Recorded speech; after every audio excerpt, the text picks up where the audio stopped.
नमस्कार दोस्तों, मैं देवेंद्र पाल स्वागत करता हूं आप सभी का डीएसपी कोचिंग सेंटर में। देखिए, आज की इस वीडियो में हम दिल्ली करंट अफेयर्स के इम्पोर्टेंट क्वेश्चंस कंप्लीट करेंगे और इससे पहले वाली वीडियो में हम दिल्ली करंट अफेयर्स से 10 क्वेश्चन कंप्लीट कर चुके हैं और इस वीडियो में हम आपको 15 क्वेश्चंस कंप्लीट करवाएंगे जो वेरी इंपॉर्टेंट है डीएसयू जूनियर असिस्टेंट एग्जाम के लिए। और जो आपका एग्ज़ाम है 1 जुलाई के फर्स्ट वीक में 100% हो जाएगा, इसलिए आप अपनी तैयारी में बिल्कुल लगे रहिए। और देखिएगा, जितने भी क्वेश्चंस मैं आपको कंप्लीट करवाऊँ दिल्ली करंट के और दिल्ली जीके के, आप उनको अच्छे से याद कर लीजिए, क्योंकि 100% जितने भी क्वेश्चंस मैं कंप्लीट करवाऊँ आपके एग्ज़ाम में पूछे जाएंगे। और यदि आपको 2022 में एक अच्छी जॉब चाहिए डीएसयू के अंदर, तो आप बिल्कुल भी लापरवाही ना करें, अपनी पढ़ाई पर ध्यान दें ज़्यादा से ज़्यादा, क्योंकि आपके एग्ज़ाम में ज़्यादा समय नहीं है। और यदि आप इसका पीडीएफ चाहते हो तो आप हमारा व्हाट्सअप ग्रुप और टेलीग्राम चैनल को ज्वाइन कर लीजिए, लिंक डिस्क्रिप्शन में है। और यहाँ पर देखिएगा, जो हमारी दिल्ली जीके की बुक है डीएसयू जूनियर असिस्टेंट के लिए 2022-2023 की जो न्यू बुक है, उस पर अभी ऑफ़र चल रहा है और ऑफ़र ये 3 दिनों के लिए है। यदि आप 3 दिनों के पहले डाउनलोड करते हो तो केवल आप 55 रुपये में डाउनलोड कर सकते हो। इसके बाद इसका जो प्राइस है वो चेंज होता रहता है। और यदि आपको कोई डाउट हो तो आप हमसे कांटेक्ट कर सकते हैं व्हाट्सएप पर, हमारी जीमेल आईडी पर और टेलीग्राम पर आप हमसे अपने डाउट सॉल्व कर सकते हो। और देखिएगा, बहुत बेस्ट बुक है जिसमें थ्योरी प्लस ऑब्जेक्टिव क्वेश्चन दिए हुए हैं। यदि आपने ये बुक अच्छे से कंप्लीट कर ली तो आपको दिल्ली जीके कहीं और से पढ़ने की ज़रूरत नहीं है, क्योंकि इसमें आपको थ्योरी के साथ साथ ऑब्जेक्टिव क्वेश्चंस मिल जाएंगे। और देखिएगा, आप हमारे इसमें कंटेंट भी देख सकते हो, जिसमें यहाँ पर देखिएगा लास्ट में विविध और वस्तुनिष्ठ प्रश्न भी दिए हुए हैं, जो कि बहुत बेस्ट बुक है। यदि आपने इसको अच्छे से कंप्लीट कर लिया तो आप 25 में 25 मार्क्स ईजिली लेकर आ जाओगे। और अभी डिस्काउंट है तो आप अभी इसको ईजिली डाउनलोड कर सकते हो। और देखिएगा, यदि आपको डाउनलोड करने में कोई प्रॉब्लम आती है तो आप हमसे कांटेक्ट भी कर सकते हो। चलिए हम क्लास स्टार्ट करते हैं। देखिएगा, इससे पहले हम करंट अफेयर्स के 10 क्वेश्चन कंप्लीट कर चुके हैं, यानी 1 से 10 तक कंप्लीट कर चुके हैं। और इस वीडियो में हम 11 से 25 तक क्वेश्चंस कंप्लीट करेंगे करंट अफेयर्स के। इस प्रकार आपको हम 250 के लगभग करंट अफेयर्स के क्वेश्चंस कंप्लीट करवाएंगे, जिससे आपकी प्रिपरेशन अच्छी हो जाएगी और आपसे एग्जाम में एक भी प्रश्न नहीं छूटेगा। चलिए स्टार्ट करते हैं। देखिएगा, जो क्वेश्चन नंबर 11 है हमारा, अमर जवान ज्योति को इंडिया गेट से हटाकर किस स्थान पर प्रज्वलित किया गया है? अमर जवान ज्योति को इंडिया गेट से हटाकर किस स्थान पर प्रज्वलित किया गया है? तो देखिएगा, राष्ट्रीय समर स्मारक पर, यानी ऑप्शन नंबर इसका राइट आंसर हो जाएगा। याद रखेंगे सभी। और देखिएगा, राजधानी दिल्ली में इंडिया गेट पर 5 दशक से प्रज्वलित अमर जवान ज्योति को 21 जनवरी 2022 को राष्ट्रीय समर स्मारक पर प्रज्वलित लौह में विलीन कर दिया गया। यह स्थान इंडिया गेट के दूसरी तरफ 400 मीटर दूर है।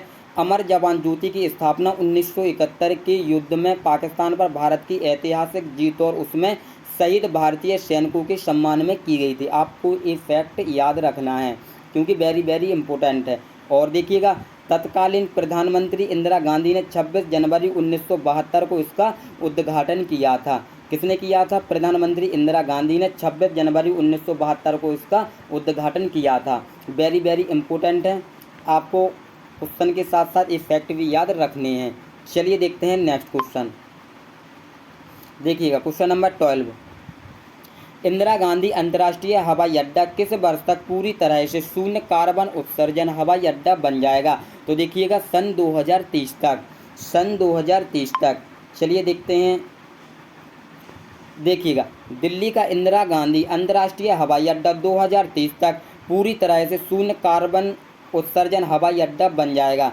दिल्ली एयरपोर्ट एसीआई के हवाई अड्डा कार्बन प्रमाणन के अंतर्गत प्रमाणन हासिल करने वाला एशिया का प्रशांत क्षेत्र का पहला हवाई अड्डा है। आप लोगों को ये फैक्ट याद रखना है। चलिए देखते हैं नेक्स्ट क्वेश्चन। देखिएगा, क्वेश्चन नंबर 13, भारत पर्यटन विकास निगम का अध्यक्ष किन्हें नियुक्त किया गया है? भारत पर्यटन विकास निगम का अध्यक्ष किन्हें नियुक्त किया गया है? तो देखिएगा, डॉक्टर संबित पात्रा को। किसको? डॉक्टर संबित पात्रा को। और यहाँ पर देखिएगा, भारतीय जनता पार्टी के प्रवक्ता डॉक्टर संबित पात्रा को भारत पर्यटन विकास निगम का चेयरमैन नियुक्त किया गया है। देखते हैं नेक्स्ट क्वेश्चन। देखिएगा, रिजर्व बैंक के गवर्नर शक्तिकांत दास का कार्यकाल कितने साल के लिए बढ़ाया गया है? तो 3 साल के लिए बढ़ाया गया है। केंद्र सरकार ने भारतीय रिजर्व बैंक के गवर्नर के रूप में शक्तिकांत दास का कार्यकाल 10 दिसंबर 2021 से 3 साल के लिए बढ़ा दिया गया है। तो याद रखना है आपको इम्पोर्टेंट फैक्ट। चलिए देखते हैं नेक्स्ट क्वेश्चन। देखिएगा, राष्ट्रपति रामनाथ कोविंद ने किस देश के सेना प्रमुख प्रभु राम शर्मा को भारतीय सेना के जनरल के मानद पद से सम्मानित किया? तो देखिएगा, नेपाल। याद रखेंगे सभी। और यहाँ पर देखिएगा, भारत के राष्ट्रपति रामनाथ कोविंद ने राष्ट्रपति भवन में आयोजित एक विशेष समारोह में नेपाल के सेना प्रमुख प्रभु राम शर्मा को भारतीय सेना के जनरल के मानद पद से सम्मानित किया है। नेक्स्ट क्वेश्चन देखिएगा, क्वेश्चन नंबर 16। किस राज्य ने जय भीम मुख्यमंत्री प्रतिभा विकास योजना शुरू की है? देखिएगा, वेरी इंपॉर्टेंट क्वेश्चन है। तो देखिएगा, दिल्ली राज्य ने। याद रखिएगा सभी, दिल्ली राज्य सरकार ने जय भीम मुख्यमंत्री प्रतिभा विकास योजना की शुरुआत की है। इस योजना में आर्थिक रूप से कमजोर पृष्ठभूमि और हाशिए के समुदायों के बच्चों को शामिल किया जाता है। देखते हैं नेक्स्ट क्वेश्चन। देखिएगा, किस राज्य ने श्रमिक मित्र योजना शुरू की है? किस राज्य ने श्रमिक मित्र योजना शुरू की है? तो देखिएगा, दिल्ली राज्य ने। दिल्ली सरकार ने निर्माण कार्य में लगे श्रमिकों को सरकारी योजनाओं का लाभ दिलाने के लिए श्रमिक मित्र योजना की शुरुआत की है। नेक्स्ट क्वेश्चन देखिए, क्वेश्चन नंबर 18वां। भारतीय क्रिकेट टीम का मुख्य कोच किन्हें नियुक्त किया गया है? भारतीय क्रिकेट टीम का मुख्य कोच किन्हें नियुक्त किया गया है? तो देखिएगा, राहुल द्रविड़ को। किसको? राहुल द्रविड़ को।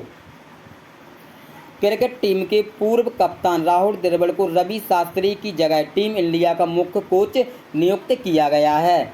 देखते हैं नेक्स्ट क्वेश्चन। किस भारतीय प्रोजेक्ट ने इको ऑस्कर पुरस्कार जीता? किस भारतीय प्रोजेक्ट ने इको ऑस्कर पुरस्कार जीता? तो देखिएगा, ताकाचर इनोवेशन ने। किसने? ताकाचर इनोवेशन ने। याद रखेंगे सभी। चलिए देखते हैं नेक्स्ट क्वेश्चन।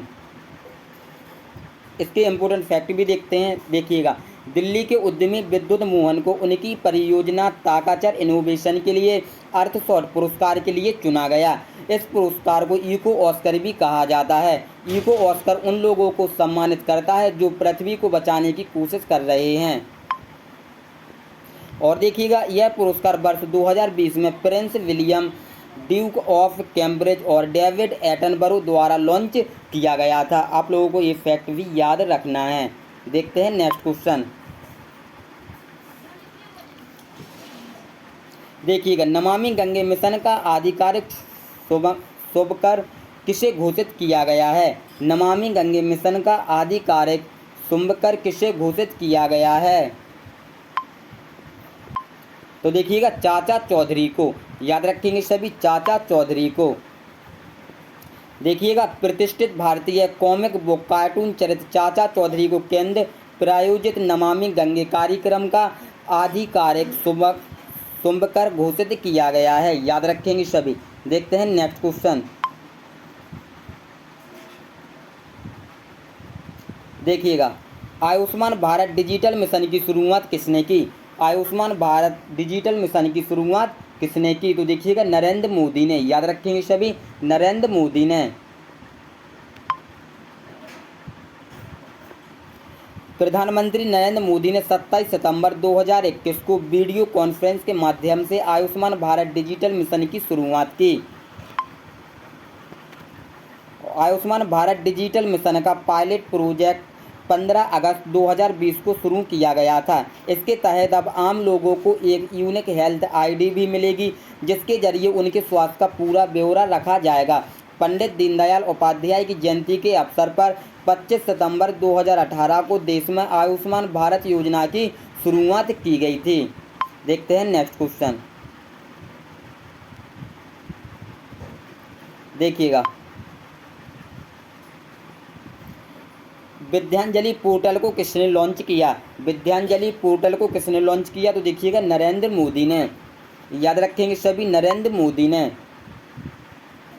देखिएगा, प्रधानमंत्री नरेंद्र मोदी ने 7 सितंबर 2021 को विद्यांजलि पोर्टल और शिक्षा क्षेत्र में कई अन्य पहलों को लॉन्च किया। विद्यांजलि पोर्टल स्कूल विकास के लिए शिक्षा स्वयंसेवकों, दाताओं या CSR योगदानकर्ताओं की सुविधा के उद्देश्य से शुरू किया गया था। देखते हैं क्वेश्चन नंबर 23। देखिएगा, देश के मेंटर्स कार्यक्रम के लिए दिल्ली सरकार के ब्रांड एम्बेसडर कौन बने? तो देखिएगा, सोनू सूद। याद रखेंगे सभी, सोनू सूद। दिल्ली के मुख्यमंत्री अरविंद केजरीवाल ने बॉलीवुड अभिनेता सोनू सूद को दिल्ली सरकार के देश के मेंटर्स कार्यक्रम का ब्रांड एम्बेसडर बनाया। इस पहल के तहत इच्छुक नागरिक शहर के सरकारी स्कूलों में पढ़ने वाले 1 से 10 बच्चों को गोद ले सकते हैं। पिछले वर्ष कोविड-19 महामारी के मद्देनजर लागू किए गए राष्ट्रव्यापी लॉकडाउन के दौरान सोनू सूद ने प्रवासी मजदूरों की काफ़ी मदद की थी, जिसके कारण पूरे देश में उनकी प्रशंसा हुई थी। याद रखेंगे आप सभी, ये इम्पोर्टेंट फैक्ट, ये क्वेश्चन आपसे एग्जाम में पूछा जा सकता है। वेरी वेरी इंपॉर्टेंट क्वेश्चन है। चलिए देखते हैं नेक्स्ट क्वेश्चन। देखिएगा, देश का पहला स्मोक टावर किस राज्य में लगाया गया? तो दिल्ली में। देश की राजधानी नई दिल्ली में प्रदूषण से लड़ने के लिए कनॉट प्लेस में देश का पहला स्मोक टावर लगाया गया है। 24 मीटर ऊंचा यह टावर 1 किलोमीटर के दायरे की हवा खींचेगा और साफ हवा रिलीज करेगा। देखते हैं नेक्स्ट क्वेश्चन। देखिएगा, भारत का सबसे बड़ा जीन बैंक किस राज्य में बनाया गया? तो दिल्ली में बनाया गया। याद रखेंगे सभी मित्र। राष्ट्रीय पादप अनुवांशिक संसाधन ब्यूरो पूसा नई दिल्ली में दुनिया का दूसरा सबसे बड़ा नवीनीकृत अत्याधुनिक राष्ट्रीय जीन बैंक बनाया गया है। जापान के बाद यह दुनिया के दूसरे नंबर का बैंक है। पादप अनुवांशिक संसाधनों के बीजों को भावी पीढ़ी के लिए संरक्षित करने हेतु वर्ष 1996 में स्थापित नेशनल जीन बैंक में बीज के रूप में लगभग 10 लाख जर्म प्लाज्म को संरक्षित करने की क्षमता है। तो देखिएगा, इस वीडियो में हम दिल्ली करंट अफेयर्स के 15 क्वेश्चन कंप्लीट कर चुके हैं, जो कि आपके DSU जूनियर असिस्टेंट एग्जाम के लिए वेरी वेरी इंपॉर्टेंट है। इसलिए आप सभी क्वेश्चन अच्छे से याद कर लें। और इससे पहले वीडियो में हम 1 से 10 तक क्वेश्चन कंप्लीट कर चुके थे। इस प्रकार हम 25 क्वेश्चन कंप्लीट कर चुके हैं। कितने? 25 क्वेश्चन करंट अफेयर्स के कंप्लीट कर चुके हैं। हम आपको 250 के लगभग क्वेश्चन कंप्लीट करवाएंगे करंट अफेयर्स के। यदि आपने अभी तक हमारे चैनल को सब्सक्राइब नहीं किया है तो आप हमारे चैनल को सब्सक्राइब कर लें, ताकि हमारी वीडियोज़ का नोटिफिकेशन आप सभी को मिलता रहे। और यदि आप दिल्ली जीके का बुक डाउनलोड करना चाहते हो तो लिंक डिस्क्रिप्शन में, आप वहां से डाउनलोड कर लीजिए। और इस क्लास का आपको PDF चाहिए तो आप हमारे टेलीग्राम चैनल और व्हाट्सएप ग्रुप को ज्वाइन कर लीजिए। और देखिएगा, आप ज़्यादा से ज़्यादा मेहनत कीजिए यदि आपको 2022 में एक सरकारी जॉब चाहिए, क्योंकि DSU का जो सिलेक्शन प्रोसेसर है बहुत फास्ट है। इसलिए आपसे बोल रहा हूँ कि अब लापरवाही ना करें। आपका एग्ज़ाम बहुत जल्द होने वाला है, इसलिए अपनी पढ़ाई पर ज़्यादा से ज़्यादा फोकस करें। चलिए, अगर वीडियो अच्छी लगी हो तो वीडियो को लाइक शेयर कमेंट जरूर करें। और यदि हमारे चैनल पर नए हो तो चैनल को सब्सक्राइब कर लें। चलिए, मिलते हैं नेक्स्ट वीडियो में। जय हिंद, जय भारत, बेस्ट ऑफ लक।